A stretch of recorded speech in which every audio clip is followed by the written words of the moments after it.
Hello friend, case के jewellery में आप सब लोगों को स्वागत है। आ गई हूँ मैं कृष्णा एक बहुत ही अट्रैक्टिव ज्वेलरी का वीडियो लेके।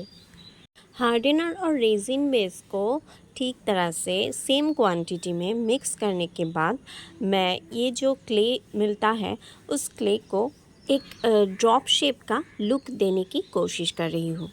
आप भी इस तरह से फॉलो करने से बहुत ही आसान तरीके से एक लोटस बना सकते हैं। तो चलिए आपको हम दिखाएंगे बहुत ही सिंपल तरीके से हम कैसे लोटस बनाते हैं। पहले ही थोड़ा सा क्ले लेके उसको सेम क्वांटिटी में डिवाइड करना पड़ेगा। इस दौरान अगर कोई भी छोटा बड़ा थोड़ा सा हो जाए तो कोई भी परेशानी होने की ज़रूरत ही नहीं, क्योंकि हर पत्ती का साइज़ तो एक ही नहीं रहता। तो जैसे थोड़ा सा क्ले को ड्रॉप शेप करने के बाद वो थोड़ा जब सूख जाए उसके ऊपर इस तरह से टूल से हमको क्या करना पड़ेगा, प्रेशर देकर ऐसा लुक देना पड़ेगा।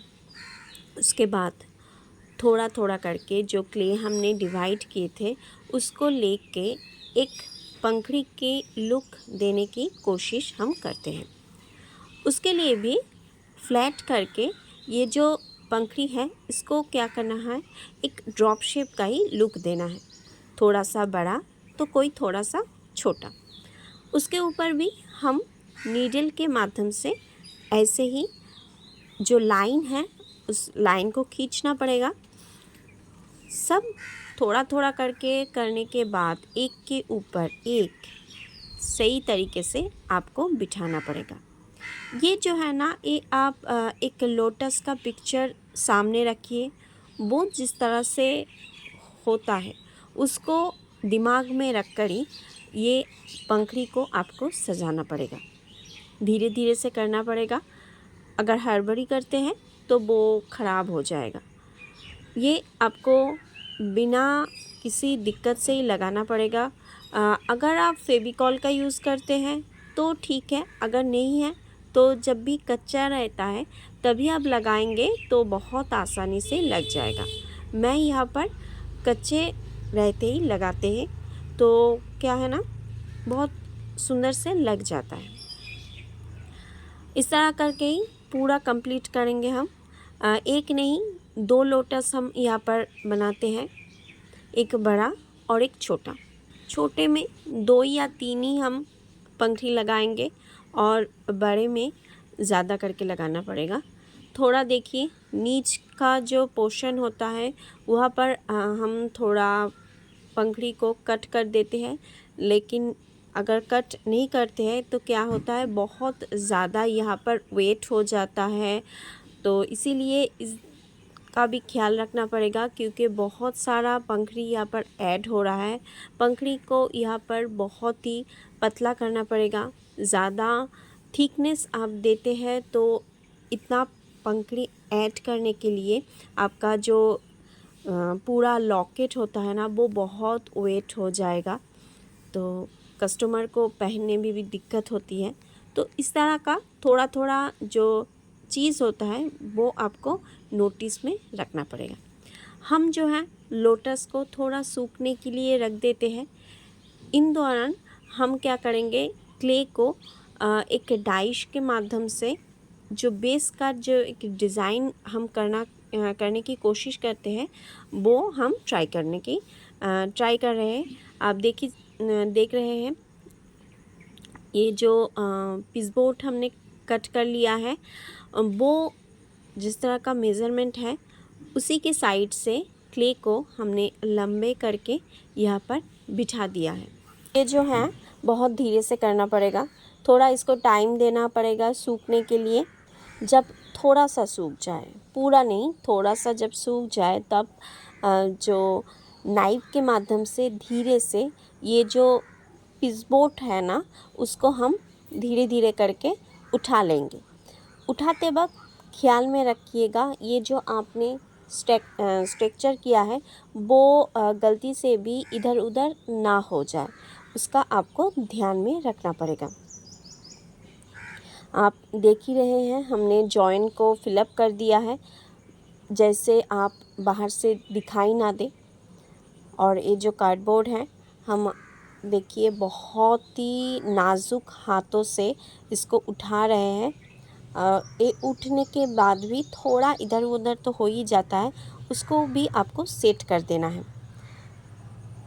मैं यहाँ पर और एक लाइन करूँगी, तो उसके लिए भी मैंने क्ले को लंबे कर लिया है। लंबे करने के बाद इसके साइड से जो है हमने थोड़ा थोड़ा करके दे दिया है। इसी तरह अगर आप भी घर में बैठकर ज्वेलरी सीखना चाहते हैं तो हमारे साथ संपर्क कर सकते हैं। स्क्रीन में हमने नंबर दे दिया है एक, उस नंबर से आप हमको व्हाट्सअप कर सकते हैं या कॉल के माध्यम से आप हमारा जो नेक्स्ट क्लास कब शुरू होता है वो आप जान सकते हैं। हम आपको गाइड कर देंगे। आप हमारा क्लास अटेंड करने के बाद इसी तरह से सुंदर सुंदर ज्वेलरी बनाकर आप भी घर में बैठकर ज्वेलरी का जो बिज़नेस होता है वो आप कर सकते हैं। तो देरी किस बात की है, झट से फ़ोन उठाइए और स्क्रीन में दिए हुए नंबर से जल्दी से हमसे संपर्क कर लीजिएगा। तो देख ही चुके हैं हम जो है ये पूरा जो स्ट्रक्चर है वो रेडी कर चुके हैं। इसके बाद थोड़ा इसको सूखने के लिए हमको टाइम देना पड़ेगा।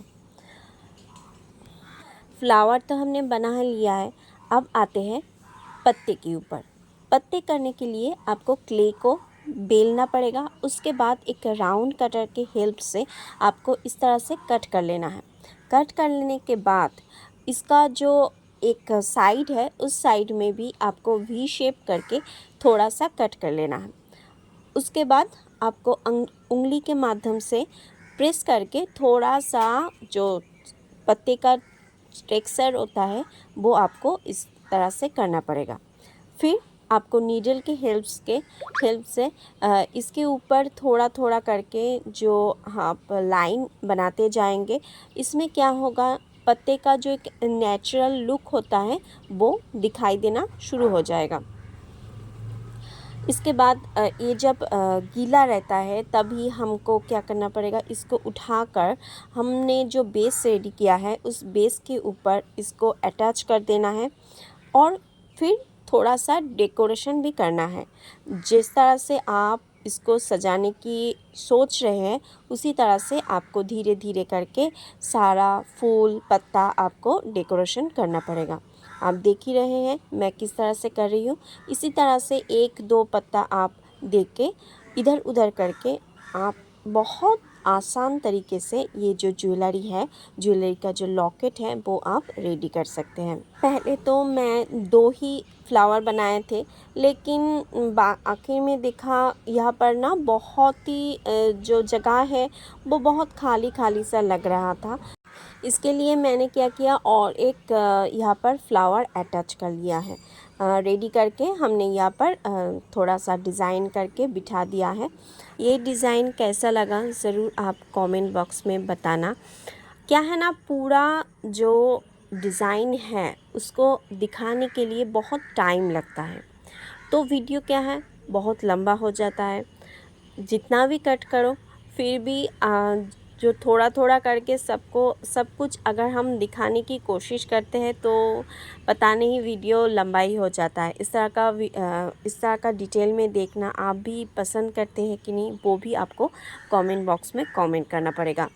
तो सूखने के बाद कलर करने का पार्ट आ जाता है। तो पहले तो हम वाइट कलर पूरे में कर देते हैं, क्योंकि वाइट कलर अगर पहले ही कर देते हैं तो कलर जो है ना वो बहुत निखर के आता है, ऐसा मेरा सोच है। ऐसा आपको भी लगता है कि नहीं, वो भी शायद आप कमेंट बॉक्स में अगर कर देते हैं तो मुझे थोड़ा फ़ायदा होगा। हमें भी पता चलता है हमारे जो व्यूअर्स है वो किस तरह से कलर करते हैं, पहले वाइट देख के कलर करते हैं या वाइट को स्किप करके डायरेक्ट कलर अटैच करते हैं। ठीक है, तो देखिए वाइट कलर पूरा जब सूख जाता है तब हम ब्रिलियंट पर्पल जो कलर होता है उसको यहाँ पर अप्लाई करने की कोशिश करते हैं। ये जो ब्रिलियंट पर्पल कलर है इसमें थोड़ा थोड़ा करके वाइट भी हमने देके ये जो कलर को थोड़ा सा पतला कर दिया है।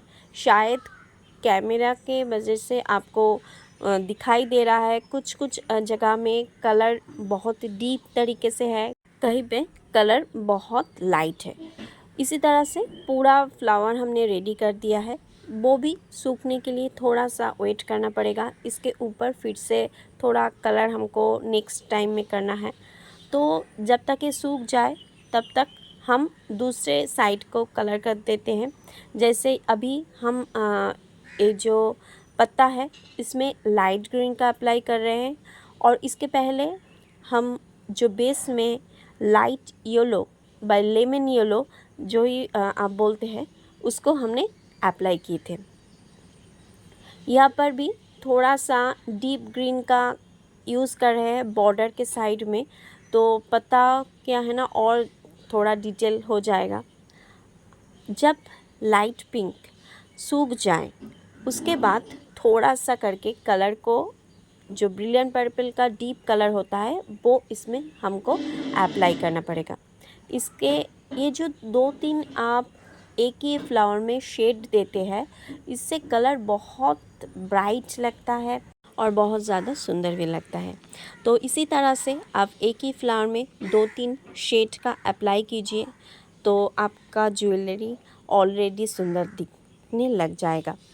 तो अब इसका जो डाल होता है उसमें हम डीप ग्रीन का अप्लाई करते हैं। ये बहुत ही ध्यान से आपको करना पड़ेगा क्योंकि कलर जो है दूसरे ऑब्जेक्ट में नहीं लग जाए, इसका ख्याल भी आपको रखना पड़ेगा।